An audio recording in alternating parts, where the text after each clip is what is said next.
it seems to me that the overall performance of the Broncos last night, where they got clobbered, and Peyton is part of that.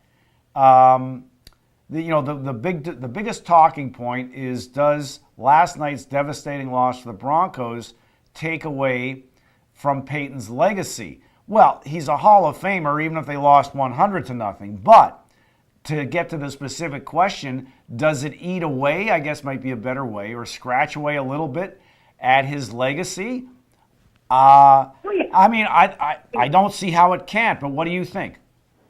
I think the only person that would ever have a doubt about Peyton Manning's legacy would be Peyton Manning, because I know he's like one of the hardest people on himself, and so I think that if he never wins another Super Bowl, I think to most football fans and most of the media, he's got to be up there as one of the best quarterbacks ever play this game. But I would probably say that not only this game, but also the game he lost, the Jim Caldwell year in Indianapolis, probably eat at him a little bit.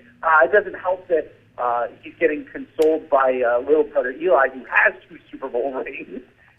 Two is one, so I'm sure he's a pro and he's very tough on himself.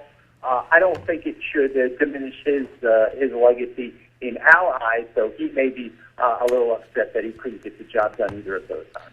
All right, I had thought that looking ahead to the game before it got underway, that Seattle's defense would be problematic for Denver, because they're just, I don't know, they're like quicksand. They just come at you and they swallow you up.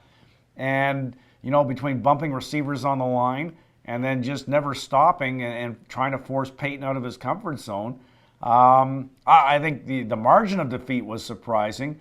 Not that so much that they lost. What's your take on that particular angle? Yeah, I was really surprised that they were able to, the Seahawks defense was able to get to Denver as much as they did, rushing as few people as they did. I mean, you look at it, most of the night, they only sent 4 guys, and they were able to get Peyton moving around, forcing him to get out of his comfort zone with just 4 guys. And when they brought a 5th guy, or even more than that on the relatively few occasions that they did, it really made life miserable for Peyton Manning. And I was very surprised that that the Seahawks were able to be as good at stopping the Broncos' offense as they were. I wasn't surprised that they won, but the margin also surprised me greatly.